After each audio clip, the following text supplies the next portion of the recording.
Bonjour tout le monde, je m'appelle Maxime Simard et bienvenue à Pas sorti du bois. Si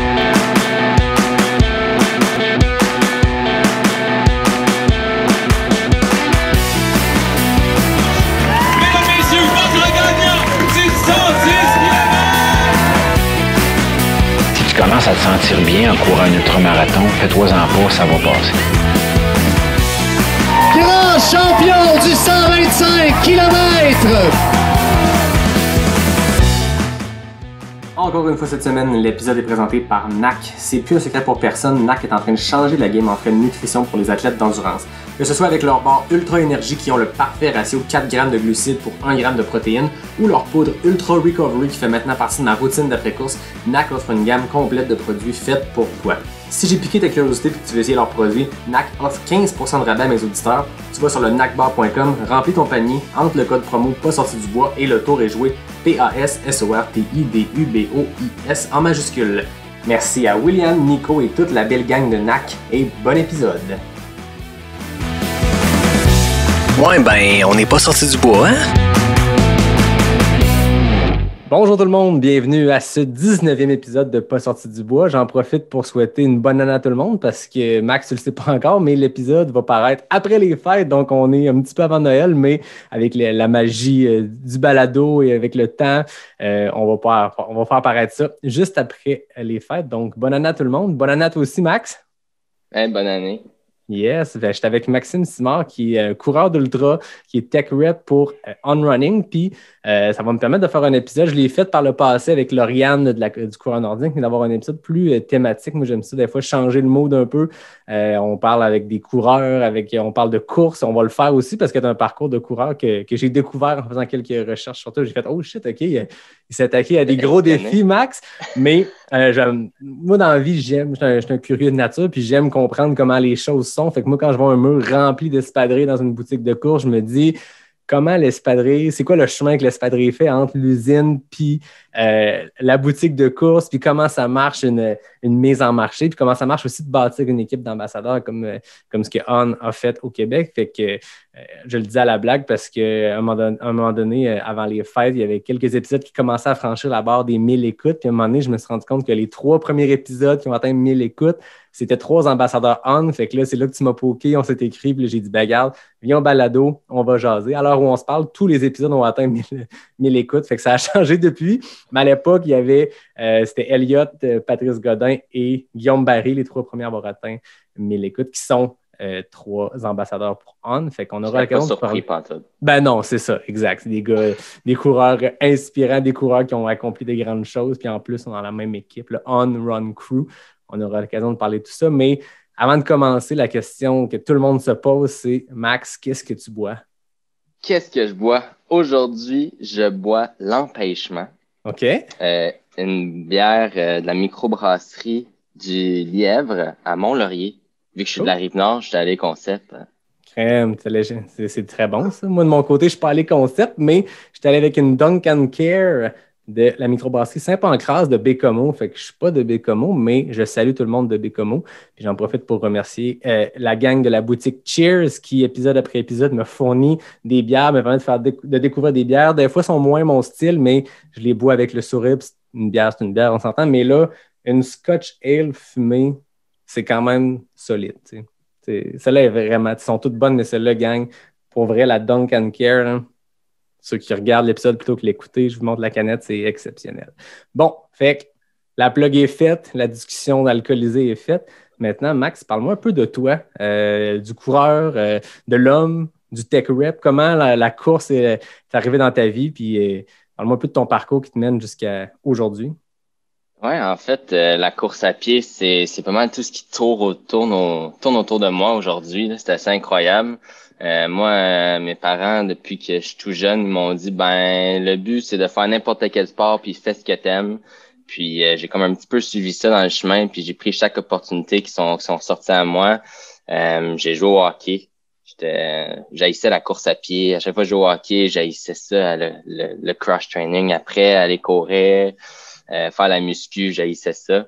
Puis, ouais, j'ai tombé dans le triathlon. Puis, Okay. Je commençais à me faire un petit peu de triathlon. J'ai fait un petit peu le tour du sport. J'ai travaillé j'ai participé dans un club de triathlon à Montréal.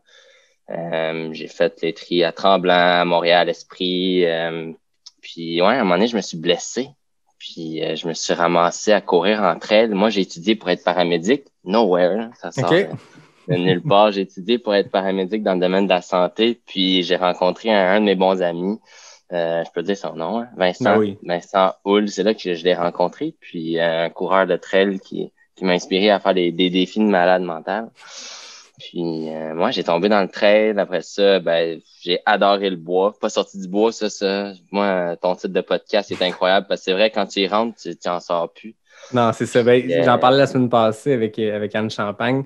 C'est ça qui arrive, je pense. Il y a personne qui commence en trail. Il y a personne dans le sport qui fait. Moi, j'ai commencé, je suis sorti de chez nous, puis je suis allé dans les trails avec des appareils de trail, puis j'ai fait du bois puis de la montagne. Mais tout le monde qui finit, peu importe le parcours, que ce soit par le triathlon, que ce soit par le cross-country, il n'y a personne qui en ressort, j'ai l'impression. Il n'y a personne qui fait « Ah, moi, je suis devenu marathonien après avoir fait 10 ans de trail. » C'est comme le contraire. Mais bon, c'est ça, je fais juste parler à des gens qui font de la trail. Fait que peut-être que quelqu'un pourra me dire « Non, moi, c'est le contraire. » Mais j'ai l'impression que tout le monde rentre dans le bois et n'en sort jamais. Ouais, comme dans tous tes podcasts, la seule personne qui est différente de tout le monde, c'est Kylian. Lui, il est né là puis il n'en sortira jamais. Mais, exact. Ouais, sinon, tout le monde... Le bois, faut vous passer par là. Puis non, malheureusement, si vous rentrez, faites attention, vous en ressortirez jamais. Non, c'est ça. C'est une bonne chose.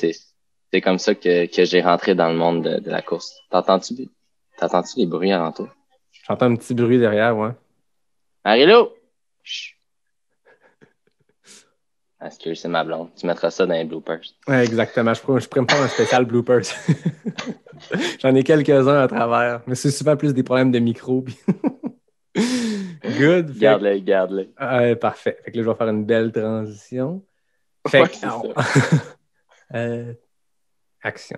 Fait que là-dedans, comment a été ton premier événement de course? Comment tu t'es ramassé à t'inscrire pour la première fois et mettre un dossard? Mon premier, là, tu vas me trouver bizarre, là, mais moi, j'ai fait beaucoup de triathlon, puis je m'en allais vers l'endurance, puis mon ami m'a dit, là, faut que tu fasses une nouvelle course en Gaspésie, ça s'appelle l'Ultra Trail du Mont-Albert. Il y a un 100 km. Sûr que si tu fais du tri, t'es capable de faire ça, un 100 trail.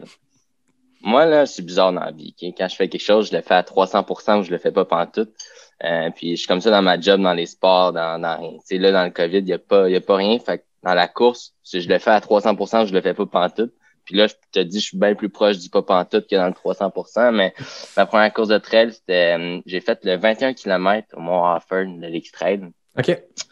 Ça a été ma première course de trail. J'ai fait ça blessé. Je pense que j'ai fini dernier. Je l'ai fini.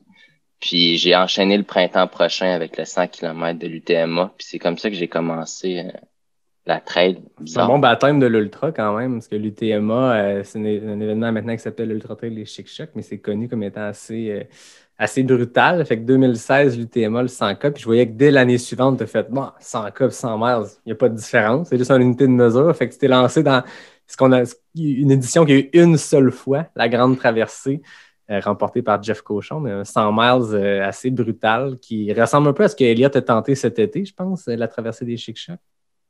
Ouais, la Gaspésie, c'est un terrain incroyablement difficile, technique, en plein de façons. Puis j'ai essayé d'aider le Trail des Chic-Chocs l'an passé à établir avec mon background un petit peu dans le domaine de la santé, de créer quelque chose de sécuritaire pour tout le monde. Puis c'est tellement difficile, t'as pas de réseau, les sentiers, c'est impraticable quasiment, mais c'est tellement beau. C'est ça. J'ai couru, on va en parler peut-être plus tard parce qu'il était espionné, mais j'étais allé en Europe, puis on dirait le plus que je voyage, le plus que je rencontre comment que le Québec est beau, pour être honnête, là, le plus que je veux rester ici.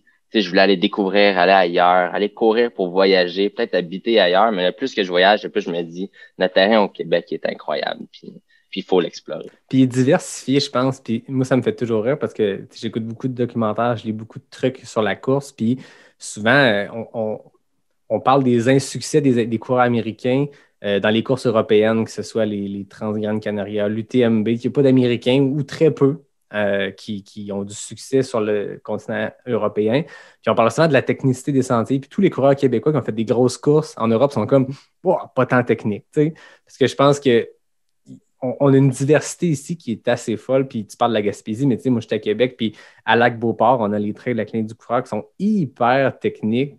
Puis on est à côté d'un centre-ville. Puis je sais qu'à Montréal, autour, vous avez des terrains de jeu comme ça. Puis partout, tu vois, il y a cette diversité-là. Puis je pense que la Gaspésie, il y a des sommets chauves, des choses qui, en Europe, arrivent à 3-4 000 mètres. Ici, dès que tu dépasses à peu près 800 mètres, tu arrives à des spots qui sont chauds, qui sont un terrain de jeu complètement différent. Puis qu'on a une diversité au Québec, je pense, qui permet de bien se préparer à n'importe quelle course.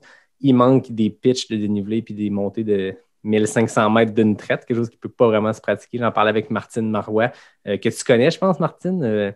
Parce que si on fait un saut dans le temps, tu t'es ramassé, quand on parlait tantôt de 100%, 300% dans tout ce que tu fais, tu as commencé avec un baptême de 100K, puis quelques années plus tard, tu t'es attaqué à une petite trotte qui s'appelle le Tort des Géants. Pour ceux qui ne connaissent pas, c'est quelques 300 km et 20 quelques mille mètres de D+.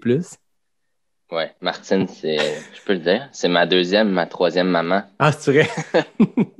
Parce que c'est ça, tu as fait l'UTMA, tu as fait plein de courses au Québec, mais tu en as fait un peu partout dans le monde aussi. Puis là, je fais un saut dans le temps, mais on aura l'occasion de parler un peu de tout ce que tu as fait comme course. Mais le Tort des Géants, ça devait être une expérience assez exceptionnelle. C'est incroyable. En fait, à ce 100 km-là, à l'UTMA, c'est là que j'ai rencontré Martine pour la première fois.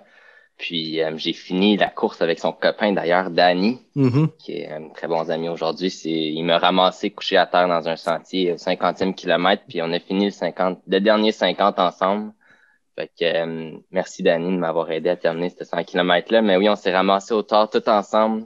Une course qu'il faut que tu sois pigé au sort, que plein de gens se mettent dans la loterie pour y aller. On a tous été pigés dans la même année. Fait que tu peux pas dire non à ça quand ça l'arrive. Même si t'es pas 100% prêt au top de ta forme, t'as plein d'amis qui y vont, tu y vas. Ah, c'est ça. Pose pas de questions. Mais oui, le Tort des Géants, c'est incroyable. Tu vis, c'est pas un des sentiers les plus techniques au monde. Mais oui, il y a de la roche, il y a des gens qui marchent dans ces sentiers-là depuis des milliers d'années. L'Europe, c'est comme ça, les trails, hein. Puis de l'altitude, des sommets de 3300 mètres. T'as pas partout que tu peux vivre ça dans un cadre de course que tu n'es pas obligé de traîner 80 litres sur ton dos, puis tu es en mode course dans un environnement hyper sécuritaire. C'est incroyable. Ça a été une expérience exceptionnelle d'arriver au bout de ta limite. Malheureusement, moi, je l'ai pas terminé. Martine a terminé cette course-là d'ailleurs. Danny, son copain, à 2 fois aussi. Mais moi, j'ai pas terminé, mais j'étais allé au bout du rouleau, au bout de moi-même. Puis de faire ça, d'aller au bout de toi-même, je pense que c'est ce que l'ultra donne à tout le monde. Puis c'est incroyable. Faut atteindre ça au moins une fois dans sa vie. Arriver au bout du rouleau. Je pense qu'on recherche un peu ça. Puis la limite, on se rend compte que c'est un élastique qui s'étire beaucoup. Toi, tu as commencé dans la cour d'écran avec un 100K direct, mais quand tu parles des coureurs moi, j'ai fait une progression, disons, du marathon jusqu'au 50, au 65, 80, 125. Mais on dirait qu'à chaque fois, tu finis ton premier 50K, puis tu es comme là, je suis allé au bout des choses, puis comment je vais faire pour faire 30 km de plus? Plus tu fais un 50 miles, puis ça se passe bien, mais je pense que c'est quelque chose qui est extensible, nos limites, mais toi, tu sens qu'avec le Tort des Géants, tu t'es rendu jusqu'où dans la course? J'ai arrêté à Niel. Dans le fond, Niel, c'est la ville que tout le monde répète le Tort, n'arrive jamais parce qu'il y a des pancartes de Niel, mais t'arrives jamais à cette ville-là. C'est 196 kilos. OK. Pas loin de 16 000 mètres de D+. Ouais. Un bon profil de course pour un DNF, c'est quand même... Ouais, moi, je sais pas ça comme un DNF, mais ouais. Pour un DNF, c'est bon. Mais c'est ça que j'allais dire, des fois, on parle des gens qui ont un premier DNF, que ça leur fait juste mettre le feu aux poudres puis vouloir aller encore plus loin. Toi, ce DNF-là, tu le vis comment? Parce qu'on s'entend, tu as fait 200 km puis 16-17 000 mètres de D+, c'est plus que la plupart des 100 miles au monde. Comment tu l'as vécu, cet abandon-là? Puis est-ce que tu as l'ambition d'y retourner, de le réessayer? Je dois le finir. J'ai pas le choix. Faut que je finisse cette course-là une fois dans ma vie. J'ai pas le choix. C'était tellement beau, ça m'a tellement marqué que je dois aller le finir. Je me suis inscrit à la loterie l'année passée, même si personne ne le sait, puis j'ai pas été piché, mais on va le laisser l'année prochaine. Est-ce qu'il faut des points? Est-ce que je te coupe, puis on reviendra à ma question que je coupe moi-même, mais le Tort des Géants, est-ce que ça prend des pré-qualifications, des courses qualificatives pour l'atteindre? Tout à fait. Tu dois avoir fait une quantité de courses avant. Okay. Pour pouvoir participer à la loterie du Tort complet, là, du Tort des Géants. Ouais. Sinon, tu as le Tort Dret qui appelle, D-R-A-T, que là, ça, c'est un petit peu moins, 170 kilos. Un petit peu moins, hein? Juste un petit peu. 170 kilos. Mais oui, ils ont différentes, faut atteindre différents plateaux. T'as OK. fait dans les derniers 2 ans, je crois. OK. Fait que revenons à cette course-là, comment tu l'as vécu, puis quel est le sentiment quand à un moment donné, il faut que tu dises, là, c'est pas 196 km, c'est cool, mais il faut que j'arrête. Ouais. Moi, l'altitude, elle me rentrait dedans, sérieux. Ah ouais. J'avais jamais monté ça, en fait, un pic de plus que... C'est quoi le Mont Jacques-Cartier en Gaspésie? 1200? 1100? Ouais. 1100 1148? quelques. J'avais jamais monté dans l'altitude plus que 1148, à part cette semaine-là. Fait que pour moi, l'altitude me rentrait dedans. J'étais asthmatique. Fait que j'ai comme un petit peu de misère à respirer. Je traînais mes pompes avec moi. Quand même au cas où. J'essaie de pas les prendre du tout. Mais à un moment donné, ça a été insupportable. Mon genou a complètement triplé en grosseur. J'ai une photo que je pense à 110 kilos à un moment donné. Mon genou gauche, je m'en ai jamais rendu compte jusqu'à temps que je vois la photo, mais le corps a pas bien résisté. Je m'attendais pas à ça pour vrai. Là. C'est des montagnes, c'est énorme. Là. Ça s'appelle pas géant pour rien. Là. C'est le plus gros géant d'Italie. Fait que non, j'étais bien avec moi-même rendu là. Je pensais que j'avais accompli, que j'étais rendu le plus loin que je pouvais, que j'avais vu des paysages, j'avais vécu une expérience qui était incroyable, puis que si je continuais, j'avais pas de plaisir. Puis pour moi, le plaisir, c'est vraiment important. Je parlais des ambassadeurs tantôt, mais faut trouver du plaisir dans ce qu'on fait. Si t'as pas de plaisir à courir, trouve-toi un autre sport. Ah, c'est ça. Mais bouge, tu sais. Fait que moi, c'est mon mot d'ordre, c'est du plaisir. Puis là, j'aurais pas eu de plaisir à continuer, puis je n'avais eu, puis je voulais garder une bonne expérience de cette expérience-là. Fait que j'ai décidé d'arrêter à 185. Je pense que quand tu vois aussi ce qui reste, tu sais, si tu avais eu ce sentiment-là au 310e kilo, je sais pas, peut-être tu te dis, OK, le plaisir ou pas, il reste 20 kilos, mais là, tu sais, 200 km, 196, c'est exceptionnel. C'est une distance que très peu de personnes sur la Terre vont pouvoir avoir parcouru. Puis toi, tu te dis, il m'en reste encore un 130, 140. Là. Il te reste l'équivalent d'un 100 miles. Ouais, tu rentres là, c'est pas une course, une expédition. Hein, ça dure une semaine, c'est 7 jours. Tu t'en vas pas là. Tu mets un dossard, oui, mais c'est pas comme n'importe quel. J'ai entendu, t'as fait Arikana, félicitations en passant. Merci. Mais c'est une course, c'est incroyable. Ah ouais. Tu finis ravito, puis c'est comme une course quand tu fais c'est pas une courte distance, mais je mettons en temps. Tandis que là, tu t'en vas sur une expédition totalement. Là, tu vas dormir, tu vas prendre ta douche, oui, t'as des cut-offs, t'as des temps, mais c'est une expé. Fait qu'il faut que tu prennes ça comme une histoire que tu t'en vas te raconter à toi-même, puis tout seul, pas de réseau, dans ta bulle, à penser, à admirer, à voir comment que t'es petit dans ce monde-là. Puis c'est toute une expérience. Hein.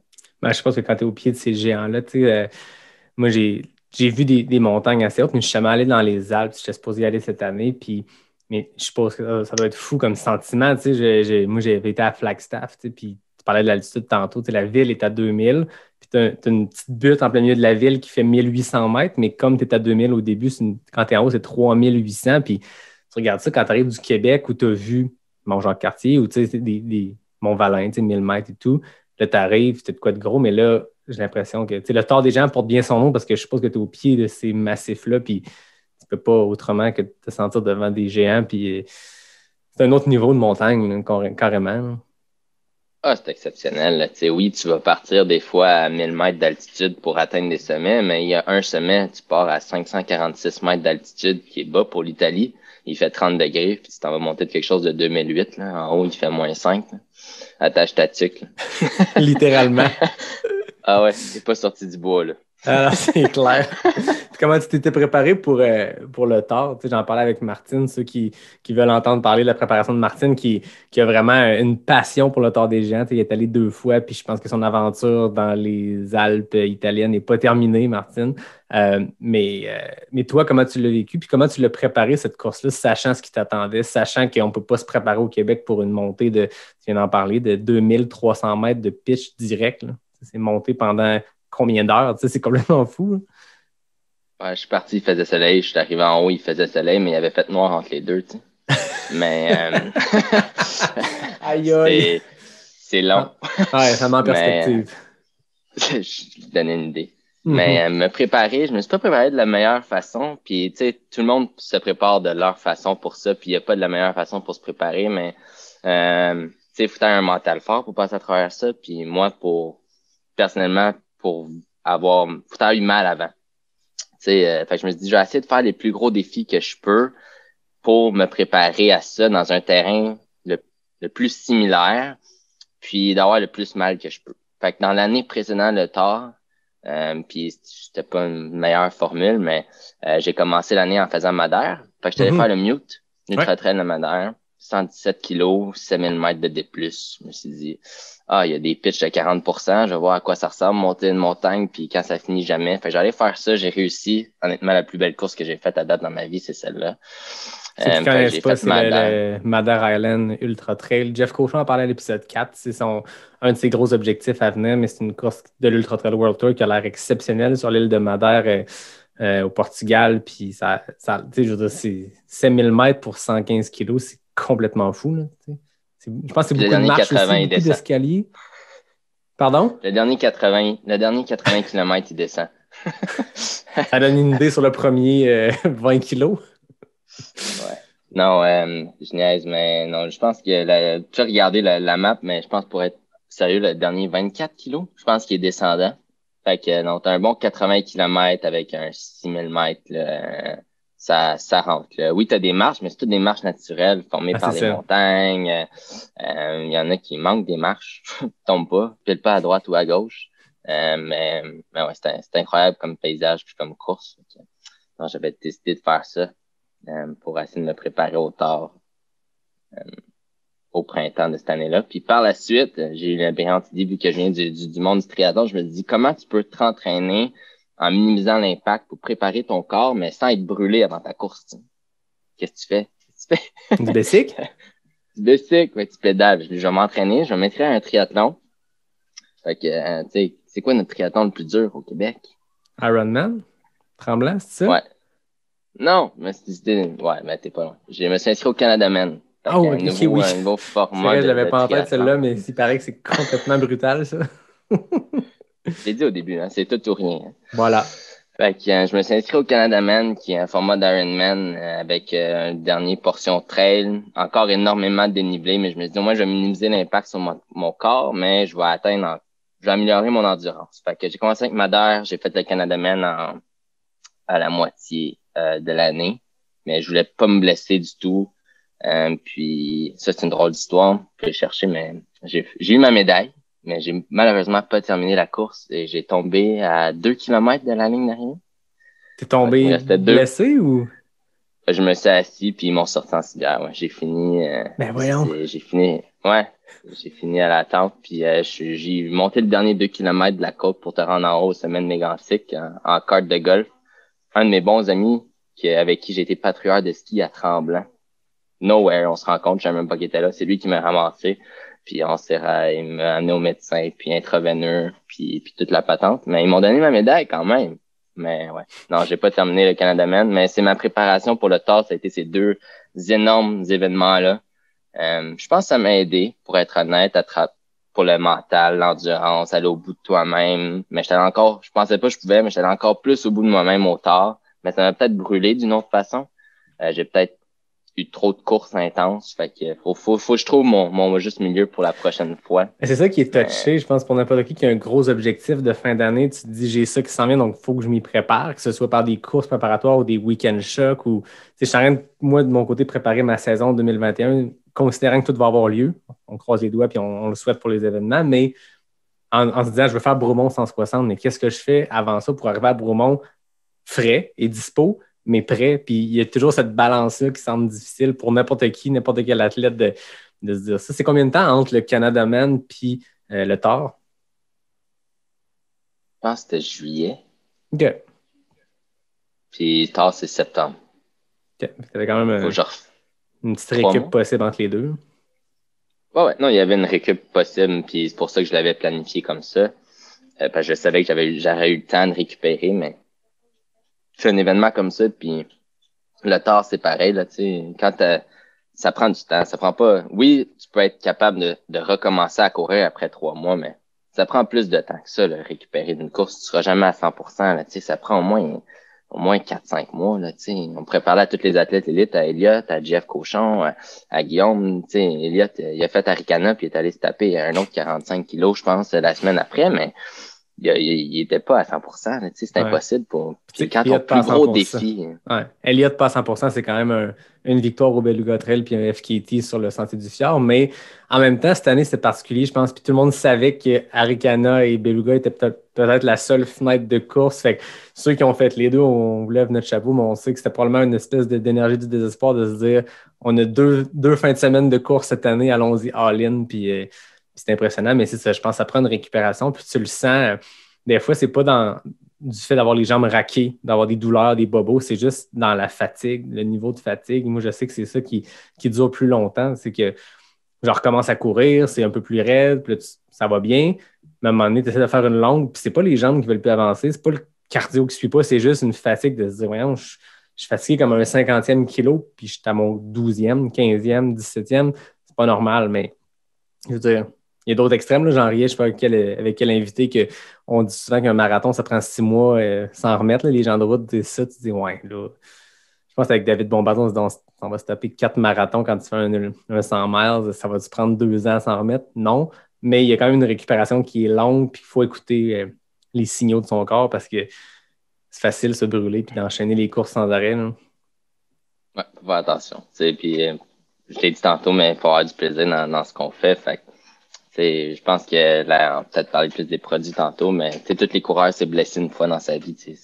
C'est certain. On fait du vélo, on peut quasiment pas se blesser en vélo, mais on va s'atteindre à un épuisement. On va être complètement épuisé à un moment donné, mais on n'aura pas mal. Tandis que la course à pied, c'est rare qu'on va être complètement épuisé. On va avoir bien plus mal partout avant d'arriver à cet épuisement-là. Mais si on a une bonne technique de course, puis on a un bon entraînement, on peut arriver à cet épuisement-là. Puis je pense qu'il faut essayer de s'écouter, puis tout le monde est différent. Fait c'est hyper difficile. Surtout la course en sentier. Tous les terrains sont différents. T'sais. Ah, moi, j'ai fait 3 heures sur marathon. Ben, quasiment tous les marathons que tu vas faire pas loin de 3 heures, à part si. Mais en montagne, tu fais un 42 km. Wow, attends, là, ça dépend où tu le fais tout. Là, il y a tellement d'autres facteurs. C'est le dénivelé, mais la technicité des sentiers change aussi. Tu as des courses qui ont exactement le même profil quand tu checkes le temps moyen puis le temps de victoire, c'est des heures de différence entre deux gagnants à deux courses qui ont le même profil parce que tu as le niveau de technicité des sentiers. L'UTMB et l'île de la Réunion, c'est le meilleur exemple. Ils sont exactement le même profil. Puis Hard Rock au Colorado, pareil, c'est 3 courses avec le même profil. Puis les résultats sont complètement différents parce qu'il y a d'autres facteurs qui entrent en jeu. Là. Tout à fait. Puis ton après-tard des gens, comment ça s'est passé depuis 2018? Qu'est-ce que tu as fait comme course? Qu'est-ce que j'ai fait comme course? Je suis revenu, puis j'ai fait la course mec à Tremblant. OK. 2 mois après. Tu sais, quand tu reviens d'une course, là, t'es sur un high, hein. Tu reviens sur une course, là, puis tu dis, quand t'es dans la course, tu t'appelles des gens, puis tu fais, genre, fais plus jamais de ma vie. Puis là, tu reviens, puis là, tu t'inscris à genre 8 courses. Là. Voilà. Vous n'êtes pas les seuls, tout le monde fait ça en passant. Ouais. Mais, fait que je suis revenu, j'ai essayé de récupérer, j'ai fait 2 mois, j'ai fait une course à Tremblant que j'ai super bien fait parce que je venais juste de revenir de 3000 mètres d'altitude. Fait que je pense que c'était encore un petit peu dans mon sang. Mais ça a super bien été, mais je sentais que c'était pas à 100%. Fait que j'ai décidé vraiment de faire off. Moi, je fais beaucoup de ski. Fait que je me suis concentré sur le ski de rando tout l'hiver. J'ai complètement arrêté la course pour minimiser l'impact et essayer de récupérer à 100%. Ça m'a pris, je pense, une bonne année avant de plus sentir rien. Tu sais, de pas aller sur une course de, mettons, 20 kilos puis dire comme genre j'ai aucune douleur ou quelque chose qui me fatigue. Ça m'a pris une bonne année. C'est tough, là. Tu sais, des fois, les gens, ils font des études. C'est vraiment bon pour la santé faire ça? Je ne sais pas, jusqu'à un certain point. Ça l'est plus que de fumer 2 baguettes par jour, mais est-ce que ça l'est plus que de courir 5 kilos 2 fois par semaine, 3 fois par semaine? T'sais, pas sûr. Il y a plein de choses qui se parlent à ce sujet-là. Puis moi, en ce moment, j'ai commencé à consulter un ostéo pour un petit bobo qui va se régler rapidement, je le sais, mais il me disait, ça reste que chaque pas que tu fais, c'est 4 fois ton poids que tu mets sur tes articulations. Fait que quand on parle de cross-training, moi, j'étais plus du genre à faire que de la course 100%, puis du volume. Puis, à un moment donné, tu te dis, ça vaudrait peut-être la peine de switcher avec autre chose, puis j'y réfléchis parce que j'ai jamais eu de grosses blessures, mais j'ai tout le temps des petits bobos, puis à un moment donné, ça devient... C'est plate d'arrêter de courir, mais ça reste que c'est 4 fois ton poids chaque impact. Imagine le nombre de pas sur une course, imagine le nombre de pas par semaine. T'sais. Prends ton poids, fais x4. Faut être un génie en mathématiques pour se rendre compte que ça peut être challengeant. Fait que, c'est normal, c'est un sport intense, c'est un sport extrême. C'est un sport extrême. Puis, pour pour continuer à avoir du plaisir puis continuer à le faire parce que moi, je vais continuer à courir toute ma vie. Courir, pour moi, c'est voyager, c'est apprendre, c'est découvrir. Puis j'ai dit tantôt, mais on est tellement petit dans ce monde-là qu'il faut aller à la recherche puis voir fallait que je prenne du temps pour revenir puis avoir du fun à le faire. Fait que ça m'a pris une bonne année, mais là, je pense que je suis revenu au départ de dire que je peux repartir la machine tranquillement, progressivement, parce qu'on peut pas retourner où ce qu'on était. Malheureusement, ça a l'air qu'on en perd quand on arrête. Mais de repartir ça. Faut pas que j'utilise le mot machine, on est des êtres humains, mais Voilà. de partir le corps tranquillement. Oui. Puis, pour Les muscles ont une à mémoire. forme. On entend ça souvent que il y a des athlètes d'endurance, peu importe le niveau, qui arrêtent pendant un bout pour des blessures, pour des raisons. Puis ils disent que le temps, quand tu reviens, tu recommences quasiment à zéro en termes de cardio. Tu sais, mettons, depuis moi, on arrête de courir aujourd'hui, puis on commence dans 5 ans, on va se développer plus vite que quelqu'un qui commence en même temps que nous dans 5 ans, mais qui n'a jamais couru de sa vie. Tu sais, le corps a une mémoire, mais il faut lui donner le temps de se rappeler, je pense. Tu sais, n'importe quel arrêt doit nécessiter un retour progressif, mais je pense que c'est quand même encourageant quand tu vois que tu reviens rapidement. Mais il y a ça qui se passe quand même. Je suis confiant. J'ai fait le Tour. Je pense que quand j'ai fait le Tour des Géants, j'étais le plus jeune participant des 680. T'as quel âge en ce moment, Max? Quel âge? Faut que je dise ça. J'ai 26. J'ai eu 26 le 1er décembre. Shit, OK. Fait que quand t'as fait le Tour, t'avais 24 ans. Ouais. Quand même. Même 23. Ouais. Non, j'étais assez jeune. J'ai commencé l'ultra. J'étais pas très, très vieux. J'étais le plus jeune de toute l'ultra parce que c'est un sport d'endurance. Habituellement, quand t'es plus jeune, tu fais plus d'intensité. Mais non, je me suis découvert une passion dans l'endurance de souffrir. C'est une passion, souffrir. Je pense que oui. Je pense qu'avoir tout le monde avoir le fait que le sport est grandissant en popularité, puis avoir le monde qui le pratique, à jaser avec beaucoup de monde qui le pratique, je pense que c'est une drogue. En tout cas, je pense pas qu'on est accro à la douleur elle-même, que juste le fait que ça procure. C'est que si tu as de la douleur, c'est que tu es allé au bout des choses. Tu en parlais tantôt, tu es allé au bout de toi-même avec le Tour, que ce soit un DNF ou pas, on s'en fout s'il est écrit sur le site de l'ITRA. Rendu là, toi, tu es allé au bout de quelque chose, puis jamais tu peux considérer 196 km et 17 000 mètres de D+, comme un échec. On apprend là-dedans. Puis je le répète, on dirait à chaque épisode, vous me le direz, vous m'écrivez sur Facebook cette année, je le dis à chaque épisode, mais je pense qu'on apprend plus dans les échecs ou dans les moments durs. T'sais. Une course qui se passe parfait de A à Z, c'est trippant pour le feeling. De finir une course et de te dire ça a été parfait de A à Z, mais ça arrive quasiment jamais. Puis c'est trippant comme feeling, mais tu n'apprends rien là-dedans. C'est quand tu es dans le dur, c'est quand mettre un pied devant l'autre, c'est tough que tu apprends, puis tu conditionnes ta tête à dire non, je vais mettre un autre pas, puis je vais en faire un autre, puis je vais repartir, puis à un moment donné, la machine repart. Puis c'est de souffrir, mais je pense qu'on n'est pas accro nécessairement à la souffrance elle-même, que plus au dépassement. Tu sais, quand tu fais une course, quand tu traverses une ligne d'arrivée en ultra, tu sais que tu viens de vivre quelque chose de complètement fou, puis que tu as eu des montagnes russes émotionnelles et physiques, puis je pense qu'on est accro plus à ça. Ouais, 100%. Puis, tu sais, on est accro de notre façon, puis on est tous différents. Fait que si vous êtes quelqu'un que vous adorez faire un 5 ou un 10 km entre elles, puis c'est ça qui vous amène à vivre quelque chose, à mieux dormir le soir, puis à déconnecter. Pour moi, c'est une façon de déconnecter parce que, tu sais, quand je fais quelque chose, je vais tout passer mon temps là-dedans. Fait que, tu sais, pour moi, le travail, je passe tout mon temps là-dedans. Fait que, tu sais, d'aller courir, d'aller dans le bois, c'est super important, puis ça nous permet de déconnecter. Fait que ça peut être un 100, ça peut être 196 ou 330 km, mais ça peut être 5 ou 10, puis c'est aussi intense. Moi, je dis toujours à tout le monde, il y a des gens qui s'en vont aux Olympiques pour 100 mètres. Ouais, c'est ça.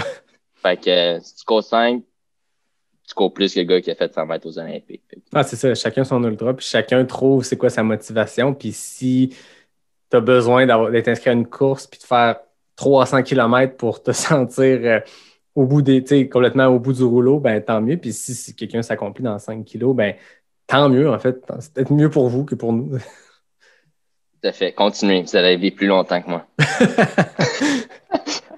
Ou en tout cas, il y a le classique, j'ai pas hâte de voir tes genoux à 70 ans. Ben, on verra. Mais le corps, il paraît qu'il est fait pour ça. Puis, si on s'entraîne intelligemment puis qu'on prend du temps de repos, comme tu en parlais tantôt, si on ne s'enligne pas 3 torts en ligne, ben je pense qu'il y a moyen de récupérer de ça.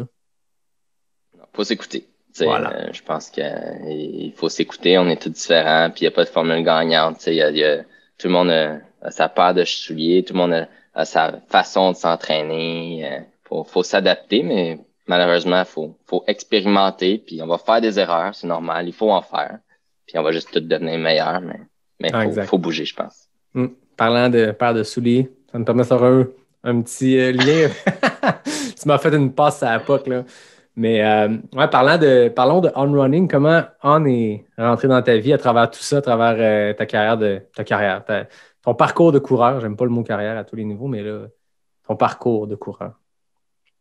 Ouais, moi, j'ai pris chaque opportunité qui sont apparues. Puis quand j'étais dans la course à pied, j'étudiais pour être paramédic, puis je travaillais dans une boutique de course à pied spécialisée sur la rive nord de Montréal. Puis on avait une paire de chaussures qui s'appelait On, qui était bizarre, qui était différent, qui ressortait sur le mur, qui était suisse. Tu sais, je pensais qu'ils faisaient juste des Rolex, eux autres, puis qu'ils jouaient au tennis. Puis ça amène ta curiosité. Tu sais, c'est quoi cette compagnie-là, de où ça vient? Puis j'ai fait mes recherches, j'ai regardé, puis il y a un poste qui est ouvert à Montréal, puis j'ai posé des questions, puis j'ai regardé voir de où ça venait, qu'est-ce que c'était, puis j'ai sauté sur l'opportunité qui fait en sorte que moi aujourd'hui, je suis représentant technique pour cette compagnie suisse-là de On, et qu'un de mes patrons est un des meilleurs joueurs de tennis au monde. C'est ça que j'allais dire. Hein. Tantôt, on va peut-être parler de l'équipe d'ambassadeurs au Québec où vous avez des super coureurs à l'international, mais ça reste que parmi tous les athlètes qui représentent On Running, il y en a un qui est aussi un des entrepreneurs, ou en tout cas un des propriétaires maintenant, qui est M. Roger Federer. Ceux qui connaissent un peu le tennis, vous savez que c'est probablement le Michael Jordan, le Kylian Jornet, le Wayne Gretzky du tennis. Ouais, c'est impressionnant, puis c'est dans l'ADN de On. C'est une innovation, c'est l'adaptation, c'est le professionnalisme, c'est la performance. Puis je pense que cet athlète-là représente tout ça. Il a dû s'adapter à travers les années pour être performant dans sa discipline. Comme les gardiens de but ont fait au hockey, ils ont dû s'adapter. Martin Brodeur l'a fait d'une façon excellente, mais Roger Federer l'a fait au tennis. Puis je pense que On, c'est la philosophie. C'est ça qu'on donne dans nos chaussures. C'est de l'innovation, c'est de s'adapter. Puis c'est aller de l'avant. On veut pas aller dans le passé, on veut regarder c'est quoi les problèmes à la course à pied, innover, puis trouver une solution à ces problèmes-là. Non, il n'y aura pas de chaussure parfaite. Là. On va s'entendre. Tout le monde a besoin de sa chaussure, puis ça va pas faire à tout le monde. C'est pour ça que toutes les marques existent. C'est pour que tout le monde trouve une chaussure à leurs pieds. Mais il y a des problèmes dans la course à pied. On se l'est dit tantôt, tout le monde se blesse. On a trouvé des chaussures avec des supports, des plus minimalistes, des plus maximalistes, mais le taux de blessure à la course à pied n'a jamais changé. Fait c'est quoi le vrai problème? Fait qu'on essaie de se penser sur ce problème-là, trouver une solution puis innover dans ce sens-là. Puis c'est ce qui m'a fait pencher pour cette compagnie-là plus que n'importe quelle autre.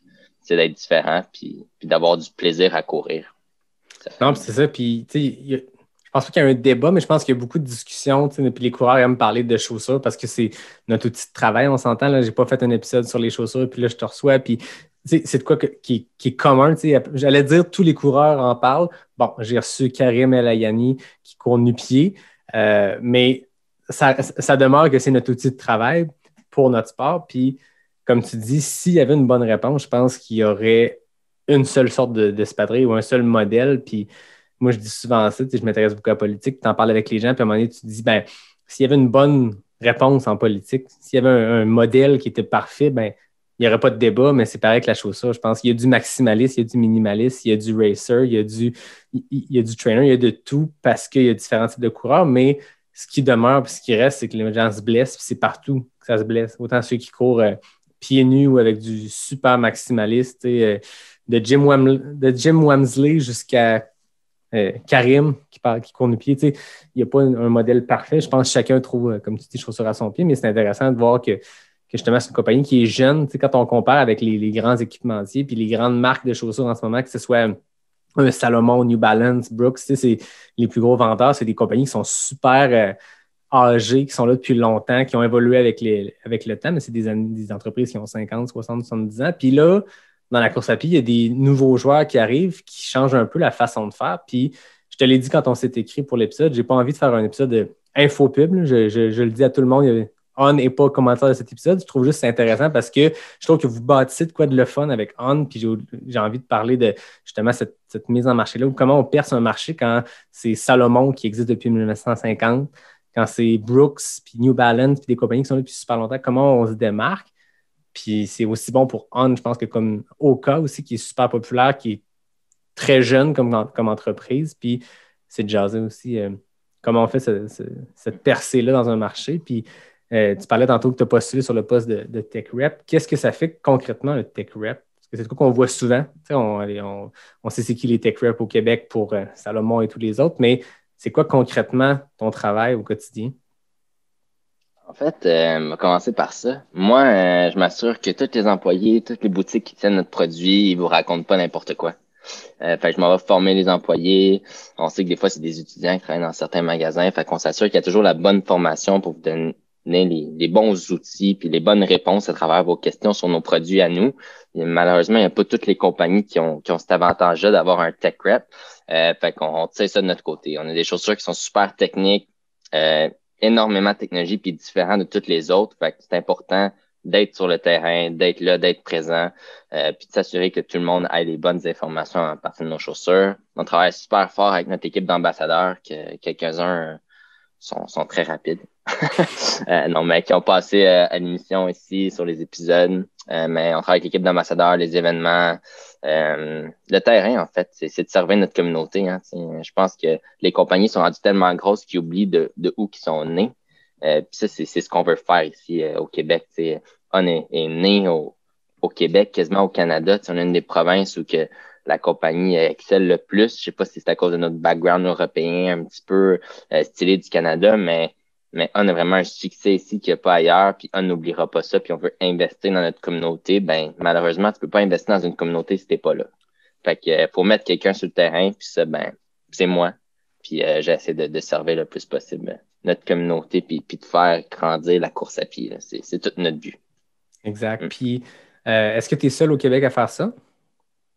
En fait, moi, je suis représentant technique. Fait que oui, je suis seul. Je couvre jusqu'à Halifax quand on va avoir le droit d'y aller. Mais on a un représentant des ventes, Patrick Beauchemin, qui est au Québec. Lui, c'est quasiment lui qui a parti la marque ici au Canada avec notre directeur des ventes depuis 5 ans, qui est très bien connu, mais Pat aussi un gros impact sur le territoire. On travaille super bien ensemble à faire passer le message puis inviter les gens à avoir du plaisir, à découvrir la course à pied.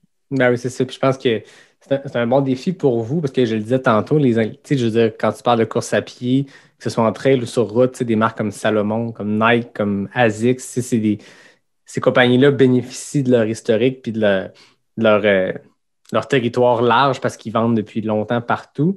Quand une compagnie comme On ou une jeune compagnie arrive au Québec, comment tu fais pour percer le marché? On parle, c'est très marketing comme question, mais comment on fait pour être dans les étagères? Comment on fait pour que cette marque-là soit connue ou que des gens les portent, puis que les gens les essayent, puis sortent leur sentier battu? J'ai toujours couru avec telle marque, ben là, je vais essayer de quoi de nouveau. Comment on fait pour se démarquer?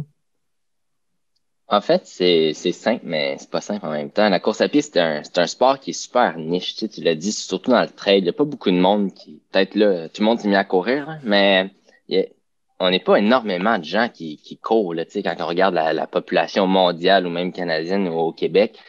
Puis, ça fait en sorte que c'est un sport que, selon moi, est sous-estimé.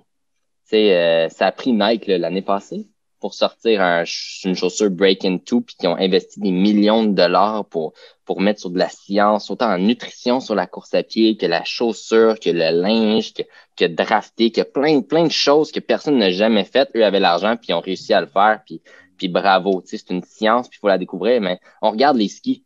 Regarde les skis alpins là, il y a 15 ans, c'est changé, là, c'est incroyable. Regarde nos cellulaires, aujourd'hui, ils prenaient pas des photos, puis ils enregistraient pas, puis on faisait pas des podcasts avec ça. Là. Fait que la chaussure, malheureusement, je trouve qu'elle a été sous-estimée. Puis tu peux regarder certains modèles ou certaines marques, ça fait 30 ans qu'ils ont le même modèle, qui ont la même chose, puis qu'il n'y a pas eu de cette innovation-là. Fait que d'abord de la compétition saine, qui est d'amener de l'innovation dans le sport, je pense que c'est bon pour tout le monde. Puis On, c'est ça qu'ils cherche à faire, c'est d'aller chercher des sciences. Oui, ça coûte super cher. Moi, quand quelqu'un achète un Hunt, je fais oui, vous achetez un Hunt, puis vous allez être bien, mais vous achetez l'innovation, vous achetez le futur aussi, Puis c'est un peu ça qu'on cherche à faire, être différent, trouver des nouvelles sciences, explorer différentes, comme on l'a dit, il n'y a pas la bonne chaussure pour tout le monde, mais essayer de pousser ça, là, le sport a besoin d'attention, puis de recherche, puis c'est ce que On cherche à faire, puis avec d'autres marques aussi comme Oka, qui cherche à pousser un petit peu la science derrière le maximaliste. Qu'est-ce qui est bon derrière ça? Qu'est-ce qui est meilleur derrière le minimaliste? Puis de tout ramener ensemble, puis je pense que ça, c'est juste bon pour le sport. d'amener de la reconnaissance un petit peu partout dans tous les pays, puis de la recherche, dans le fond, là, juste la course à pied, c'est une science, puis il faut la pousser le plus loin qu'on peut. Ouais, puis je pense que ça peut être bon même pour, tu parlais de certaines entreprises qui sont là depuis longtemps, puis qui, je pense qu'à une autre époque, tu pouvais répéter la même recette, puis c'était suffisant. Là, il y a plus d'entreprises, puis il y a des jeunes joueurs qui peut-être que, tu sais, des Oka, des On, c'est des compagnies, peut-être que les grands équipementiers ont fait check la petite compagnie qui vont vendre, qui vont être un produit niche, puis à un moment donné, tu te rends compte que ces petites compagnies-là, ben, ils font de la recherche, du développement, puis ça pousse tout le monde vers le haut, j'ai l'impression, parce que clairement, ces compagnies-là ne peuvent plus s'asseoir sur leur steak puis vendre la même affaire, puis changer la couleur d'année en année. Il faut qu'ils évoluent. Mais c'est certain que c'est une science, puis il y a beaucoup de débats, il y a beaucoup d'études qui se font de plus en plus, je pense. Qu'est-ce que tu réponds? Parce que je sais que vous avez, avec On, vous poussez vraiment en technologie, puis c'est vraiment trippant, la plaque de carbone dans le cloud boom, si je ne me trompe pas. Puis en trail, vous poussez vraiment, puis c'est un modèle qui, comme tu dis tantôt, la première fois que tu le vois sur le mur, il attire l'œil parce qu'il se démarque du reste. Tout le monde a le même style ou à peu près, puis là, tu as quelque chose qui arrive. Ceux qui ne connaissent pas On, allez taper sur Google, juste pour le fun, allez voir, ça se démarque un peu comme un Oka. Tu vois un Oka, je m'imagine, il y a 10 ans, la première fois que tu rentres dans une boutique, tu vois un Oka à travers une vague de Luna Sandals puis de minimalisme, puis tu as cette espèce d'affaire-là de 30 mm d'épais. Ça tape l'imaginaire, ça frappe l'imaginaire, mais qu'est-ce que tu réponds quand on parle, la clinique du coureur ou la mode minimaliste parle du fait que trop de technologie, c'est ça qui cause les blessures. C'est quoi la réponse de la science des équipementiers comme ça qui voient ces études-là qui sortent ou qui voient ces entreprises-là qui poussent pour courir pieds nus, le moins de technologie possible, le plus de flexibilité, le pas de drop et tout ça? C'est quoi la réponse de ces compagnies-là? Je pense que la minimalisme, c'est pas une mode. C'est bien une science, puis il y a des preuves comme quoi ça a été bénéfique pour le corps humain. Puis on voit Karim qui court des 100 km nu-pieds, tu sais. Fait que, tu sais, oui, certains gens se sont penchés vers le minimalisme trop rapidement. Puis ce que le minimalisme fait, c'est qu'il permet d'avoir des meilleures sensations au sol, qui va faire qu'il va travailler vos muscles. Ça, c'est vrai, là, tu sais, vous marchez nu-pied, vous allez travailler tous vos orteils, vous allez renforcer votre pied. Fait que oui, c'est super bon. L'affaire, c'est qu'en Amérique du Nord, depuis qu'on est petit, on se fait mettre des patins de hockey dans les pieds. On se fait mettre des chaussures, des bottes de construction avec du 47 mm de drop en talon haut, tu sais. Puis on n'est pas habitué de promener nu-pied, malheureusement. Tu sais, Karim, il est né dans un milieu qui est nu-pied depuis qu'il est petit. Fait que son corps est habitué à ça. Fait que oui, le côté positif du minimalisme, c'est que ça va être renforcé. Mais malheureusement, en Amérique du Nord, on n'est pas habitué à ça. Fait que ça va prendre énormément de temps avant que vous habituez à du minimalisme, mais ça se fait, puis c'est bon. La seule chose, c'est comme tout qu'on voit dans la vie, c'est que si on abuse de quelque chose trop souvent, tout le temps, on se blesse. Moi-même, là, je cours dans une chaussure minimaliste ou maximaliste, n'importe quelle. Souvent, tout le temps, de la même façon. C'est ça, je me blesse, je vais toujours utiliser les mêmes muscles. Fait que la recette gagnante, c'est de varier, c'est d'alterner. Une chaussure minimaliste, oui, c'est bon. Une chaussure maximaliste, oui, c'est bon. Mais l'important, c'est de varier dans vos chaussures pour travailler différents muscles puis vous renforcer comme coureur. L'idéal encore là, c'est de changer de sport. Faites un peu de ski, un peu de vélo, un peu de course, un peu de marche. Alternez les intensités. Vous allez renforcer tous vos muscles de votre corps en tant qu'être humain, puis vous allez progresser puis être capable comme coureur. Si vous travaillez toujours de la même chose, de la même façon tout le temps, c'est sûr que vous allez surutiliser vos muscles. Les cuisiniers font ça. Tu sais, si tu flippes des œufs de la même main toute la journée, tu vas avoir une tendinite à l'épaule. Mais malheureusement, c'est la même chose à la course. Tu peux pas courir une fois par en avant, une fois de reculons. Là. Ben, tu peux, mais tu m'en parleras puis je vais une vidéo. Mais la seule façon, c'est de changer vos chaussures. Puis chez On, ce qu'on a essayé de faire, c'est de ramener tout ça ensemble. Fait qu'on a une chaussure plus légère, plus proche du sol, qu'on va sentir le sol, mais avec une technologie de coussin qui va absorber les chocs. Fait que vous avez des Cloud Tech qui s'appelle, qu'on va vous donner une absorption qui est verticale et horizontale. Fait qu'on diminue les vibrations puis les impacts sur votre corps. On n'a pas besoin de rajouter du coussin parce que la technologie fait l'absorption que vous avez besoin, mais au moins vous sentez le sol pour améliorer votre technique de course. Mais c'est pas une pilule miracle. Ça va faire à des gens, ça fera pas à d'autres. Moi, pour être honnête, il faut alterner entre différents modèles. Puis c'est ça qui va vous permettre de vous construire mieux en tant que coureur, là, c'est certain. Oui, puis je pense que ceux qui ont écouté l'épisode avec Lauriane de la clinique du coureur, Lauriane du coureur nordique, c'est un peu ça le constat. Puis moi, ça fait 11 ans que je cours, ça fait 3 ou 4 ans, disons, dans un beat plus intense, performance, aller au bout des choses à mon niveau. Puis je ressens vraiment ça naturellement, c'est ça qui est venu, l'alternance, puis de changer les technologies. Puis moi, je le sais que si je porte, j'adore mes Hoka, là, pour vrai, j'en ai besoin. Je suis quelqu'un qui n'est pas, mon ostéo disait en blague, t'es pas sec. Je suis quelqu'un qui a une bonne masse, même si je cours 100 km par semaine, je demande avec une masse musculaire et physique et de gras qui est là. Fait que je veux dire, je pourrais pas courir minimaliste tous les jours. On le sait que tu es musclé. Ah ouais, je fais du gym zéro. Je peux aller au gym. Il faudrait que j'y aille pour la course, mais ça, c'est un autre débat, puis j'en parlerai une autre fois. Mais c'est ça, la physionomie fait que j'ai besoin d'un coussin, mais je sais que je ne peux pas courir tous les jours avec mes Hoka parce que après quelques jours, après quelques semaines, je vais attaquer du talon comme Jim Wamsley sans bon sens, puis je vais être content de mes performances, mais je sais que j'ai besoin des fois de ressortir mes Innovate, puis même mes petits New Balance, c'est Super Racer pour sortir courir, puis pendant 1 kilomètre, faire aïe, aïe, j'ai mal au talon, il va falloir que je replace ma technique. Puis, tu sais, ça, c'est personnel, je parle de mon exemple, c'est celui que je connais, mais c'était ça le concept que j'avais aussi en discussion avec Lauriane, c'est d'alterner. Des fois, on a de quoi de plus coussiné. Quand tu fais de la longue distance, pour la plupart des gens qui l'ont essayé dans du très longue distance, dans de l'ultra, avoir un petit coussin, ça donne un petit jeu. Par contre, si c'est une traite hyper technique, ben, tu sais, des Hoka dans du technique, là, c'est rough parce qu'à un moment donné, la cheville vire de tout bord, de tout côté parce que tu as moins de sensations au sol. Fait que ça peut être le fun dans une course plus courte ou juste en entraînement d'avoir quelque chose qui est plus près du sol parce que, je veux dire, moi, j'adore mes Innovate, je ne ferai pas 100 km dedans, mais quand je pose le pied sur une racine, je sais exactement comment aller la racine, je sais si elle est glissante, je sais si j'ai le feeling complet. Fait que c'est le fun de pouvoir alterner, puis c'est le fun de voir que c'est aussi le. Puis je pense que les marques le savent, parce que quand tu regardes les gammes maintenant, même, j'en reviens encore avec Hoka, mais ils sont connus comme étant des gros marshmallows de 30 mm au talon. Ben, ils sortent tranquillement des appareils, une petite affaire plus près du sol parce qu'ils doivent se rendre compte que ne faut pas courir avec du Clifton tous les jours, tout le temps. T'sais. Puis quand je regardais la gamme On, c'est pareil aussi. Vous avez de plusieurs styles de chaussures. Puis ça varie aussi. Puis je pense que c'est la bonne chose à faire. Là. Non, il faut, tu sais. Puis tu regardes les coureurs d'athlétisme, on parlait de 100 mètres tantôt, mais les gens ils courent en spike, mais c'est pas vrai qu'ils s'entraînent 7 jours semaine en spike. Tu sais, ils ont tout un trainer, ils ont tout un light trainer. Puis oui, ils ont tous des spikes. Fait il faut alterner. Puis je vais te poser ma question parce que je me suis dit, c'est toujours toi qui poses des questions. Fait que je vais te poser une question, vu qu'on est dans le sujet de chaussures puis de boutique. Mythe ou réalité? Est-ce que c'est vrai qu'une chaussure de course est plus chère dans une boutique indépendante spécialisée du Québec qu'une grande surface, selon toi?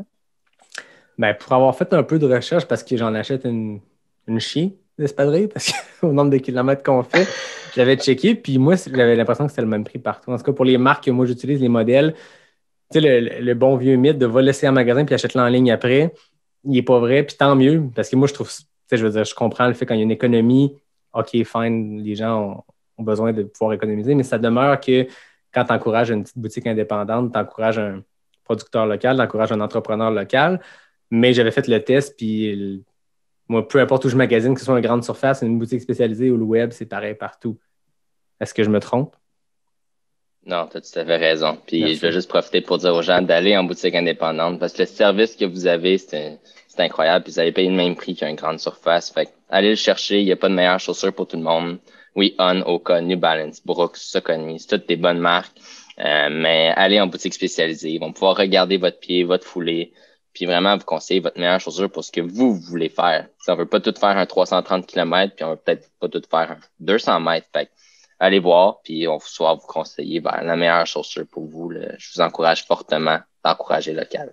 Yes. Puis c'est quoi qui arrive beaucoup parce que depuis que j'ai parti le podcast, les gens écoutent l'épisode, puis je suis comme leur première ressource. Hey, je vais poser une question, puis je le dis ici, moi je suis un passionné de course, j'en fais depuis 11 ans, fait que je suis capable de conseiller, mais pas tant que ça. Je veux dire, je ne suis pas un professionnel de la santé, je ne suis pas un conseiller en boutique, je ne suis pas un nutritionniste. Fait que aller voir des professionnels, mais moi, ce que je dis tout le temps, c'est aller en boutique. À Québec, je donne les bonnes adresses ici, aller dans vos boutiques spécialisées parce que, par exemple, moi, quelqu'un qui m'écrivait hey, toi, tu cours avec quoi l'hiver? Ben moi, l'hiver, ça fait 11 ans que je cours l'hiver avec mes souliers de trail, mais l'hiver, tu sais, l'été, je vais avoir des souliers de route pour courir sur asphalte. L'hiver, peu importe la température, je suis en trail, que j'aille sur route ou en trail. Mais après ça, la personne me disait « Ouais, mais qu'est-ce que tu me conseilles comme espadrille? » Va en magasin parce que arrive avec ton espadrille. Tu sais, moi, je dis tout le temps aux gens « Arrivez avec votre affaire. » Moi, j'ai fait ça souvent. J'avais tel espadrille de route que j'aimais. Trouve-moi l'équivalent en trail en termes de drop, de feeling, de technologie, whatever. Mais eux, c'est des spécialistes. arrive avec l'espadrille que t'aimes. Je suis déjà arrivé au coureur nordique avec un Mizuno qui avait 5 ans et probablement 2000 kilos dedans parce que j'ai essayé plein d'autres marques. Il n'y a rien qui marchait. Je revenais toujours à cette espadrille-là qui était comme parfait. Puis à un moment donné, Lauriane m'avait dit, prends un Brooks Ghost. C'est l'affaire la plus basique possible, mais c'était ça que j'avais. C'est ça que j'essayais. Puis j'avais essayé plein d'autres patentes. Fait que c'est eux les experts, allez les voir. Puis peu importe vous êtes où au Québec, ou même peu importe où vous voulez écouter l'épisode, mais il y a des boutiques spécialisées, puis c'est eux qui connaissent ça. Fait que faites m'écrire, ça me fait plaisir de vous donner mes plugs de boutiques, mais sachez que je vais vous référer à d'autres mondes parce que je ne veux pas être responsable. Ils envoient y passer des pieds, les autres, en tout cas. Voilà. Exact. Plus que nous autres. Oui. Tantôt, on parlait de ton équipe d'ambassadeurs, l'équipe On Run Crew. Comment ça s'est bâti, cette équipe-là? Parce que moi, au-delà des athlètes, au-delà de la marque, au-delà de la compagnie, au-delà du marketing, ce que je trouve le fun, c'est que vous avez une vibe tripante d'athlètes. Tu sais, la gang, en tout cas, au Québec, vous avez des athlètes qui sont des personnalités, qui sont des personnages. Là, je parle de Pierre-Michel, on s'entend, mais non, mais au-delà de ça, vous avez une vibe. Tu sais, Nicolas, c'est pareil, Nicolas Dan de NAC qui est dans la On Run Crew. Mais je trouve que vous avez trouvé des personnalités au-delà des athlètes super performants, super tripants à suivre. Vous avez su trouver une équipe dynamique puis qui est la meilleure. Tu sais, je veux dire, c'est pas mieux que des ambassadeurs pour vendre une marque. Tu sais, après ça, c'est eux qui l'utilisent, c'est eux qui gagnent des courses avec ça, c'est eux qui performent. Fait que, comment vous avez bâti cette équipe d'ambassadeurs-là au Québec? Moi, je dis pas qu'ils vendent la marque, mais qu'ils la représentent. Puis, tu sais, ils n'ont aucune pression de vente. C'est vraiment pas leur job. Mais mettons, là, si je mettrais toute la gang de On dans un peloton de 1000 coureurs, puis tu regardes les 13 personnes qui sourient, ça, c'est notre gang. Tout le temps. Tu sais, leur but, c'est de partager la passion, d'être des virus à l'extérieur. Tu sais, je l'ai dit tantôt, là, tu sais, le but, c'est d'inviter les gens à faire de la course à pied. Puis quand tu regardes ces gens-là, tu as le goût de courir. Tu sais, tu parles à Nico, tu parles à Pierre-Michel, tu parles à Guillaume, tu parles à Thomas Duhamel à Québec, tu parles à Lydiane autour du monde qui est maintenant à Québec, qui fait des randos incroyables. Tu les regardes, t'as juste le goût de faire ce qu'ils font. Puis c'est ça qu'on veut, c'est ça qu'on recherche dans notre communauté. C'est des gens qui vont s'impliquer dans leur communauté, qui vont vraiment s'impliquer, mais qui vont distribuer cette joie-là puis cette passion-là qu'ils ont de la course à pied. Puis quand ils n'auront plus cette passion-là, malheureusement, mais ils vont nous le dire, puis ils vont avoir fait ce qu'ils ont à faire, mais c'est des gens, je pense, qui ont la passion dans leur cœur, qui l'ont pour toujours. Fait que, on est vraiment chanceux de les avoir avec nous. Puis en fait, tout le Québec, on est chanceux d'avoir ces gens-là pour nous montrer comment que tous les côtés, le fun, le plaisir qu'on peut avoir quand on a un dessert, tu sais. Puis je pense que tu as parlé du personnage, mais Pierre-Michel, c'est une personne unique. Puis si vous l'avez pas rencontré, vous devez le rencontrer une fois dans votre vie, mais si même vous voyez une photo en quelque part, c'est la personne qui est couchée en avant. C'est lui. Fait que c'est notre gang, c'est notre but premier, c'est ça. C'est le plaisir, puis de rire. Ouais, puis c'est le fun parce que justement, en course à pied, on n'arrête pas de le dire. Puis tout le monde à qui je parle, tout le monde ramène toujours ça au plaisir, au bonheur d'être dans les bois, à la liberté. Il n'y a personne qui est comme en mode performance, même les athlètes les plus élites. J'ai eu la chance de parler avec Mathieu Blanchard, avec Anne Champagne, avec Jeff Cochon, des athlètes québécois qui nous représentent à l'échelle internationale. Puis tu leur parles, puis ils sont super groundés, puis leur seul plaisir, c'est d'aller jouer dans le bois. C'est un sport qui est comme ça. Mais d'avoir ces athlètes-là de votre côté chez On, d'avoir un groupe d'ambassadeurs qui sont des personnalités, c'est des athlètes qui performent. On s'entend, là, tu parlais de Thomas Duhamel, tu parlais de Nicolas Dan, tu parles de... C'est toutes des personnes qui performent, mais on sent qu'ils sont là parce qu'ils ont du fun. Pierre-Michel, moi, je suivais la gang de Québécois qui était à l'Ultra Trace Guadeloupe, qui est une course brutale. Je pense qu'il a gagné avec Johan Trimaille en 30 heures, je me trompe peut-être, mais tu gagnes un 100 miles en 30 heures, c'était brutal, puis tu les suivais, puis tu avais juste le goût d'être avec eux autres, puis de triper, parce que c'est des super ambassadeurs pour le sport, puis tu t'y reconnais, je pense qu'on se reconnaît là-dedans quand c'est des gens qui, tu sens que les personnalités sont inspirantes, tu sais. Tu peux pas te comparer. Le commun des mortels qui achète des espadrilles On ou le commun des mortels qui court ne peut pas se comparer à Kylian Jornet. Par contre, si tu suis Kylian puis tu aimes sa philosophie du sport puis tu aimes sa façon de voir les choses, ben c'est ça qui inspire pour vrai. C'est pas la performance plus que la personnalité puis la philosophie. Puis à chaque fois que je parle avec des gens élites, j'ai toujours le désir d'essayer le what's in it for me. Pour le commun des mortels qui écoutent le podcast, c'est pas des gens qui gagnent des courses, c'est des gens qui font des courses. Point. Ben, c'est ce qui est le fun des athlètes élites, c'est ce qui est le fun des athlètes que je rencontre qui sont pas élites mais qui performent. c'est le fait que leur approche du sport, leur philosophie derrière le sport représente l'esprit trail. Puis j'ai vraiment l'impression que vous avez trouvé ça avec la On Run Crew. Fait que, si vous tapez ça sur Instagram, là, On Run Crew, vous allez trouver toute la belle gang de On. Puis au-delà de parler de chaussures puis de parler d'espadrilles, vous allez juste avoir des coureurs qui vont vous donner le goût de vous botter le cul puis d'aller sortir à -30 dans la tempête pour aller courir. Là. Ouais, non, c'est des passionnés, c'est vraiment le fun. C'est des gens que vous allez arrêter dans la rue, puis ils vont vous parler, puis vous allez devoir dire stop pour qu'ils vous arrêtent de vous parler de course ou qu'ils vous parlent de randonnée ou de n'importe quoi. Tu sais, des fois, même moi, il faut que je les arrête. Là, tu sais, on a une rencontre annuelle, mensuelle, une fois par mois, qu'on se met tous ensemble sur nos ordinateurs, puis on fait juste parler de course, puis qu'est-ce qui s'en vient, puis garder tout le monde à jour, puis il faut que je les arrête parce qu'ils partiraient, puis ils parleraient pendant l'éternité. Fait que c'est des vrais passionnés, tu sais. Puis c'est vraiment le fun d'avoir ça ici. Au Québec pour toutes nous. Là. Même moi, il m'inspire. Là, je les regarde. Nico a fait un 160 km d'asphalte dans Villeray pour ramasser des fonds pour les professionnels de la santé. Qui fait ça? Même moi, je le ferais pas, même si j'ai dit je vais te supporter pour le faire. Fait que c'est passionnant. Tu regardes courir, puis t'es pas obligé d'aller faire 160 après, mais d'aller faire un 5 puis un 10, puis ça, c'est impressionnant. Puis, merci à la gang en passant. Je leur dis. On leur envoie un petit shout-out. Puis moi, j'ai le feeling que si tu enregistrais ce meeting-là mensuel puis tu publiais ça, il y aurait du monde qui l'écouterait. Ça va être assez divertissant, sachant c'est qui ta gang d'ambassadeurs. Il y a de quoi à faire avec ça. Je te lance ça. C'est mon idée. Puis je te donne le copyright s'il faut. Mais j'ai le feeling qu'il n'y a pas de bon qui ressortirait de ça. Tu viendras au prochain meeting. On va t'inviter. C'est quand tu veux. C'est quoi le futur pour toi, Max, comme coureur ou pour On comme entreprise? On voit des gros équipementiers qui s'impliquent auprès de la communauté, qui s'impliquent dans des courses. North Face présente Arikana, Salomon présente le QMT. On, c'est quoi les plans de ce que tu peux me révéler? On s'entend? Je suis sûr qu'il y a plein de belles choses dans les cartons. Plein de choses secrètes. Mais on a une équipe d'ambassadeurs ici au Québec incroyable. On a aussi une équipe élite au niveau mondial qui est incroyable. Là. Vous pouvez aller regarder, mais des gens comme Tim Dunn.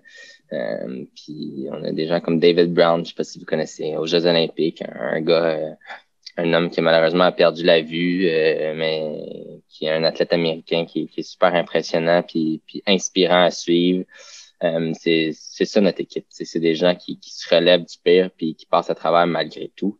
Puis on a plein de beaux projets qui s'en viennent avec plein de gens comme ça dans le futur en termes d'événements puis de supporter. Puis c'est ça notre but, c'est de supporter notre communauté. Puis ici, ce que j'ai fait l'an passé, les étudiants à la course, qui est un beau une belle petite OBNL à Montréal. Il apporte des jeunes dans des écoles de Montréal-Nord à courir le marathon de Montréal à chaque année. Fait qu'on les a supportés en chaussant tous ces jeunes-là qui n'avaient pas la chance, en fait, d'avoir une bonne paire de chaussures de course, pour s'entraîner pour un marathon. C'est énormément de kilomètres quand même. Fait que plein de petites choses comme ça, puis pour être honnête, on ne va jamais mettre ça de l'avant, ils vont jamais le dire, puis c'est pas notre but, c'est juste de le faire. C'est ce qu'on va faire, puis continuer à faire, c'est de s'impliquer auprès de notre communauté dans la prochaine année. Mais oui, il y a des beaux événements qui s'en viennent. Des belles chaussures, des beaux événements. Fait que suivez-nous, vous allez voir. Ça va être assez impressionnant. Qu'est-ce qui s'en vient? Surtout c'est les Olympiques, je fais juste dire ça. Oh, voilà. Est-ce qu'on a un scoop? Je sais pas. Mais non, c'est le fun à entendre. Puis ceux qui écoutent en ce moment, qui disent à qui je devrais. C'est qui les ambassadeurs? Ben, tu ne l'as pas nommé, mais Karel Sabé, qui est un ambassadeur pour vous, qui est un coureur, je veux dire, il a fait le record du Backyard Ultra il y a quelques mois en faisant 500 quelques kilomètres en 75 heures, qui a des records de vitesse sur l'Appalachian Trail, sur la Pacific Crest Trail. Puis vous avez aussi Kathy Scheid, je ne sais pas comment le prononcer, mais c'est une athlète de trail qui est super performance. Une américaine, je pense, qui vit en Suisse. Mais c'est ça, c'est des gens. C'est ça, c'est toutes des personnes qu'on dirait qui ont une saveur. Tu sais, qu'il y a tous vos ambassadeurs, les gens que vous choisissez. J'ai l'impression que c'est des ambassadeurs pour le sport au-delà de leur performance. Même si c'est des gens performants, j'en parlais, on dirait que je me répète sur les gens qu'on parlait tantôt au Québec, mais même à l'international, j'ai l'impression que tout le monde qui s'affilie à l'entreprise, ben, ils ont une saveur, ils ont un petit côté givré qui fait qu'ils se démarquent du lot au-delà de la performance, que ce soit des gens, comme tu dis, qui courent avec le sourire ou qui ont un impact positif dans leur environnement, dans leur communauté, puis dans le sport. Ouais, puis c'est pas moi qui choisis ces athlètes-là, mais je suis sûr que leur test, le critère pour être ambassadeur On, c'est d'aller courir avec eux dans le bois puis d'échapper ton bâton, puis ils vont te le ramasser pour toi à chaque fois. Qu'ils soient en première ou en deuxième place, tu vas échapper ta gourde, tu vas échapper ton gel, ils vont s'arrêter puis ils vont te le ramasser puis ils vont te rattraper puis ils vont te le donner. C'est ça On. Puis autant les athlètes qui courent que les employés, c'est notre but, c'est juste de redonner, d'avoir du fun de ce qu'on fait puis de partager cette passion-là. Je pense que tout le monde le fait très bien. Oui, puis c'est au diapason avec l'esprit trail, c'est au diapason avec tout ce qu'on entend à propos de la communauté trail qui est vraiment axé là-dessus, au-delà de la performance. C'est le seul sport où des gens finissent main dans la main en ligne d'arrivée, puis que les organisateurs de course ajustent d'un coup qu'il y ait 1/100 de seconde pour être sûr que les deux soient crownés ensemble, les deux gagnants ou peu importe c'est quelle position. Mais ça va vraiment avec la communauté. Puis n'importe qui, on en parlait tantôt au début d'épisode, je pense que les gens qui découvrent le trail, le découvrent, puis ils reviennent pas à leur ancien sport à cause du sport, grâce au sport, plutôt le fait qu'on est dans le bois, le fait qu'on repousse nos limites, le fait qu'on est seul en montagne, il y a quelque chose de le fun là-dedans. Mais quand tu te mets à faire des événements, c'est l'aspect communauté. Puis je pense que cette année, en 2020, il y a plein de gens qui ont trouvé plein de manières de repousser leurs limites puis de combler ce manque-là par l'absence de course, mais il y a quelque chose qui manque, puis c'est l'esprit de communauté, c'est le fait que tu fais une course, tu jases avec le monde, c'est la bière d'après-course, puis tout cet esprit-là, on le ressent dans tes ambassadeurs puis dans la gang que vous avez mis en place. Puis c'est à l'image, en fait, je pense, du trail. Fait que, on ne voulait pas faire une infopub, mais c'est quand même positif pour l'entreprise. Mais au-delà de ça, c'est pour parler d'athlètes inspirants qui méritent d'être découverts. Ben oui. Mais merci, puis merci à toi aussi de faire vivre ces moments de communauté-là à tout le monde, parce qu'on cherche tous nos moyens de se retrouver ensemble, même si on ne peut pas. Fait que la petite bière, on la prend ensemble. On la prend, c'est ça. En mode Zoom, en attendant de la prendre en vrai à une ligne d'arrivée l'an prochain ou la suivante. On verra. À suivre. Voilà. Moi, pour terminer, j'ai toujours mes questions éclair NAC. Donc, je ne sais pas si tu es familier avec le principe. C'est simple. Des questions A ou B le plus rapidement possible. Le FKT masculin appartient à David Bombardier en 26 secondes. Le FKT féminin, qui est le FKT au scratch, et Anne Champagne en 24 secondes. Donc, c'est les temps de référence. 10 questions A ou B. Je sors mon chrono. Tu me dis quand tu es prêt. Go! Route ou trail? Trail. Sentier technique ou sentier roulant? Technique. Monter ou descendre la montagne? Monter. Ligne de départ ou ligne d'arrivée? Départ. Question NAC, poudre protéinée de chocolat ou vanille? Chocolat. Madère ou Canary? Madère. Cloud Boom ou Cloud Flow? Flow. Pizza ou poutine? Pizza. Courir dans la neige ou dans la pluie? Neige. 100K ou 100 miles? 100 000. 29 secondes. C'est quand même très fort. Dans les meilleurs temps. La barre des 30 secondes est quand même... tu sais, à Western State, quand tu es dans les 24 heures, c'est comme une référence, là. Mais aux questions éclairs de ne pas sortir du bois quand tu es en dedans de 30 secondes, c'est bon. Fait que 29,5 secondes, je te félicite, Max. C'est pas un FKT, mais c'est pas loin. Yes. Il va falloir le faire en vrai, là. Ah, c'est à ça. cause de l'Internet. Ah, exactement, c'est ça. Le temps est ralenti par l'Internet. Donc, watch out, mais que je recommence à faire des épisodes en vrai, que les records vont descendre, ça va être exceptionnel. Incroyable. Hey, merci de ton temps, Max. C'était vraiment intéressant de jaser. On a parlé beaucoup de ton parcours de coureur, puis je trouvais ça super intéressant. Puis merci de t'être prêté au jeu et d'être venu jaser avec moi de trail, d'espadrille, puis de course. Ça fait plaisir. Merci à toi de l'invitation, sérieux. Puis j'espère vraiment qu'on va inviter tous les gens à découvrir le bois pour qu'ils finissent pas en sortir. Exact. Le but, c'est juste que les gens ne sortent pas du bois. Puis j'en profite pour remercier tout le monde. Écoute, c'est une nouvelle année qui commence. J'ai fait 18 épisodes en 2020. J'ai commencé ça en septembre, 18 épisodes en 18 semaines. Le 2021 commence, puis j'ai déjà une belle liste d'invités. Je ne veux pas vendre de scoop, mais l'épisode 20, vous ne voulez pas manquer ça. Puis je pourrais dire ça, tous mes invités qui sont déjà confirmés pour la nouvelle année. Mais pour aujourd'hui, l'épisode 19 avec Max, c'était vraiment intéressant. Puis merci d'avoir pris le temps. J'en profite pour remercier, comme toujours, David Hébert qui signe le design graphique, Fred Desroches qui signe le thème musical. Et je finis en te remerciant à toi, Max, d'être venu à Pas sorti du bois, épisode 19. Merci, puis on se dit à la prochaine fois. Yes, on se dit à la prochaine fois, on aura l'occasion de reparler, c'est certain. Puis merci tout le monde. On se dit à bientôt pour un prochain épisode de Pas sorti du bois, le podcast 100% trail.